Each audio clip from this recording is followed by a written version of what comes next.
From translation, ISV International Standard Version, this 212th day of the year. Today we are reading passages, Isaiah 13-17, Isaiah chapter 13, verses 1-22, the burden concerning Babylon that Isaiah son of Amos saw. Lift up a banner on a bare hill, raise your voice to them, wave the hand, that they may enter the gates of the nobles. I have commanded my consecrated ones, yes, I have called my mighty warriors, those who rejoice in my triumph, to execute my anger. Listen, a sound like a multitude on the mountains. Listen, the sound of an uproar among kingdoms. Of nations gathering together, the Lord of hosts is mustering an army for battle. They are coming from a far country, from the end of heaven, the Lord and the weapons of his indignation, to destroy the whole land. Wail, for the day of the Lord is near, it will come like destruction from the Almighty. Therefore all hands will fall limp, and every man's heart will melt. They will be terrified, pain and anguish will seize them, they will writhe like a woman in labor. They will look at one another in astonishment, their faces aflame. Look, the day of the Lord is coming, cruel, with fury and burning anger, to make the earth a desolation, and to destroy its sinners from it. For the stars of the heavens and their constellations will not give their light, the sun will be dark when it rises, and the moon will not shed its light. I will punish the world for its evil, and the wicked for their iniquity. I will put an end to the pomp of the arrogant, and lay low the pride of the ruthless. I will make man more rare than fine gold, and mankind than the gold of Ophir. Therefore I will make the heavens tremble, and the earth will be shaken out of its place at the wrath of the Lord of hosts, on the day of his burning anger. Like a hunted gazelle, or like sheep with no one to gather them, each will turn to his own people, and each will flee to his own land. Everyone who is found will be thrust through, and everyone who is captured will fall by the sword. Their infants will be dashed to pieces before their eyes, their houses will be plundered and their wives ravished. Look, I am stirring up the Medes against them, who place no value on silver and take no delight in gold. Their bows will dash young men to pieces, they will have no mercy on the fruit of the womb, their eye will not pity children. And Babylon, the glory of kingdoms, the splendor and pride of the Chaldeans, will be like Sodom and Gomorrah when God overthrew them. It will never be inhabited or lived in from generation to generation, nor will the Arab pitch his tent there, nor will shepherds let their flocks lie down there, but desert creatures will lie down there, and their houses will be full of owls. Ostriches will dwell there, and wild goats will dance there. Hyenas will howl in its fortresses, and jackals in its luxurious palaces. Its time is close at hand, and its days will not be prolonged.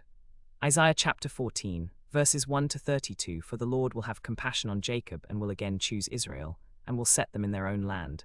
And sojourners will join them and will attach themselves to the house of Jacob. And the peoples will take them and bring them to their place, and the house of Israel will possess them in the Lord's land as male and female slaves. They will take captive those who were their captors, and rule over those who oppressed them. When the Lord has given you rest from your pain and turmoil and the hard service with which you were made to serve, you will take up this taunt against the king of Babylon, how the oppressor has ceased, how his fury has ended. The Lord has broken the staff of the wicked, the scepter of rulers, that struck the peoples in wrath with unceasing blows, that ruled the nations in anger with unrelenting persecution. The whole earth is at rest and quiet. They break forth into singing. The cypresses rejoice at you, the cedars of Lebanon, saying, since you were laid low, no woodcutter comes up against us. Sheol beneath is stirred up to meet you when you come. It rouses the shades to greet you, all who were leaders of the earth. It raises from their thrones all who were kings of the nations. All of them will answer and say to you, you too have become as weak as we. You have become like us. Your pomp is brought down to Sheol, the sound of your harps. Maggots are laid as a bed beneath you, and worms are your covering. How you have fallen from heaven, O morning star, son of the dawn. You have been cast down to the earth, you who once laid low the nations. You said in your heart, I will ascend to heaven. Above the stars of God I will set my throne on high. I will sit on the mount of assembly in the far reaches of the north. I will ascend above the heights of the clouds. I will make myself like the Most High. But you are brought down to Sheol, to the far reaches of the pit. Those who see you will stare at you and ponder over you. Is this the man who made the earth tremble, who shook kingdoms, who made the world like a desert and overthrew its cities, who did not let his prisoners go home? All the kings of the nations lie in glory, each in his own tomb. But you are cast out, away from your grave, like a loathed branch, clothed with the slain, those pierced by the sword, who go down to the stones of the pit, like a dead body trampled underfoot. You will not be joined with them in burial, because you have destroyed your land, you have killed your people. May the offspring of evildoers nevermore be named. Prepare slaughter for his sons because of the guilt of their fathers, lest they rise and possess the earth, and fill the face of the world with cities. I will rise up against them, declares the Lord of hosts, and will cut off from Babylon name and remnant, descendant and posterity, declares the Lord. And I will make it a possession of the hedgehog, and pools of water, and I will sweep it with the broom of destruction, declares the Lord of hosts. The Lord of hosts has sworn. As I have planned, so shall it be, and as I have purposed, so shall it stand, that I will break the Assyrian in my land, and on my mountains trample him underfoot. And his yoke shall depart from them, and his burden from their shoulder. This is the purpose that is purposed concerning the whole earth, and this is the hand that is stretched out over all the nations. For the Lord of hosts has purposed, and who will annul it? His hand is stretched out, and who will turn it back? In the year that King Ahaz died this oracle came. Do not rejoice, O Philistia, all of you, that the rod that struck you is broken, for from the root of the serpent will come forth an adder, and its fruit will be a flying fiery serpent. And the firstborn of the poor will graze, and the needy lie down in safety. But I will kill your root with famine, and your remnant it will slay. Wail, O gate. Cry out, O city, melt in fear, O Philistia, all of you, for smoke comes out of the north, and there is no straggler in his ranks. What will one answer the messengers of the nation? That the Lord has founded Zion, and in her the afflicted of his people find refuge. Isaiah chapter 15, verses 1 to 9, an oracle concerning Moab. Because Ar is laid waste in a night, Moab is undone. Because Kir is laid waste in a night, Moab is undone. He has gone up to the temple and to Dibon, to the high places to weep. Over Nebo and over Medeba Moab wails. On every head is baldness, every beard is shorn. In the streets they wear sackcloth. On the housetops and in the squares everyone wails and melts in tears. Heshbon and Elileh cry out, their voice is heard as far as Jahaz. Therefore the armed men of Moab cry aloud, his soul trembles. My heart cries out for Moab, her fugitives flee to Zor, to Eglath-Shelishiyah, for at the ascent of Luhith they go up weeping. On the road to Horonaim they raise a cry of destruction. The waters of Nimrim are a desolation. The grass is withered, the vegetation fails, the greenness is no more. Therefore the abundance they have gained, and what they have laid up they carry away over the brook of the willows. For a cry has gone around the land of Moab, her wailing reaches to Eglaim, her wailing reaches to Beer-Elim. For the waters of Dibon are full of blood, but I will bring more upon Dibon, a lion for those of Moab who escape, and for the remnant of the land. Isaiah chapter 16, verses 1 to 14. Send the lamb to the ruler of the land, from Selah by way of the desert, to the mount of the daughter of Zion.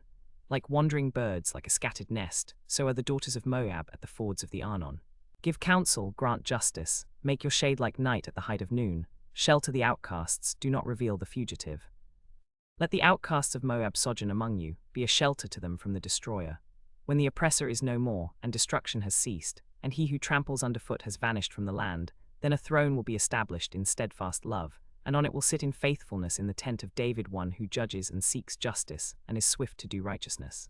We have heard of the pride of Moab. He is very proud of his arrogance, his pride, and his insolence. In his idle boasting he is not right.